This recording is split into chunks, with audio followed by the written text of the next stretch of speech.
అరుణాచలం వెళ్ళిన ప్రతి ఒక్కరూ స్కందాశ్రమంకి కూడా వెళ్ళాలి. చాలామంది రమణ మహర్షి వారి ఆశ్రమం చూసుకొని వెనక్కి వచ్చేస్తూ ఉంటారు. కానీ అక్కడి నుండి 2 కిలోమీటర్స్ పైకి వెళితే గిరి ఎక్కితే పైన స్కందాశ్రమం ఉంటుంది. గిరి ఎక్కేటప్పుడు కొంచెం రాళ్ళు వంకర టింకరగా ఇవన్నీ ఉంటాయి.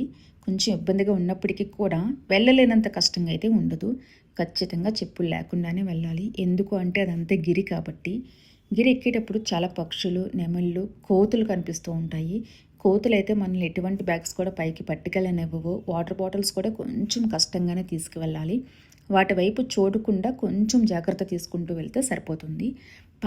పైకి వెళ్ళాక పైనుంచి చూస్తే గిరి మొత్తం టెంపుల్ మొత్తం చాలా బ్యూటిఫుల్గా కనిపిస్తూ ఉంటుంది. ఇంకొంచెం పైకి వెళితే పైన స్కందాశ్రమం ఉంటుంది.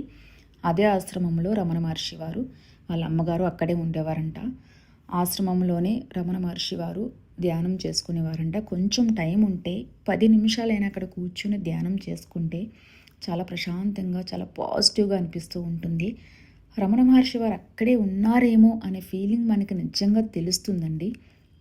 అక్కడ వాటర్ కూడా ఎప్పుడు కూడా సహజంగానే అలా వస్తూనే ఉంటుందంట.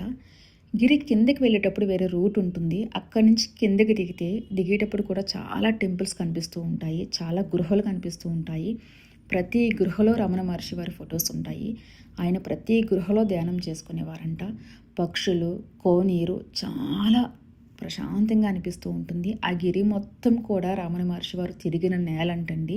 కాబట్టి ఖచ్చితంగా మనం వెళితే ఆ పాజిటివ్నెస్ కానీ మనకి ఆ ప్రశాంతత కానీ ఖచ్చితంగా మనకి అది మనం బిలీవ్ చేస్తాము, మనకి తెలుస్తుంది కూడా. ఖచ్చితంగా అరుణాచలం వెళ్ళిన ప్రతి ఒక్కరు కూడా స్కందాశ్రమంకి వెళ్ళడానికి ట్రై చేయండి.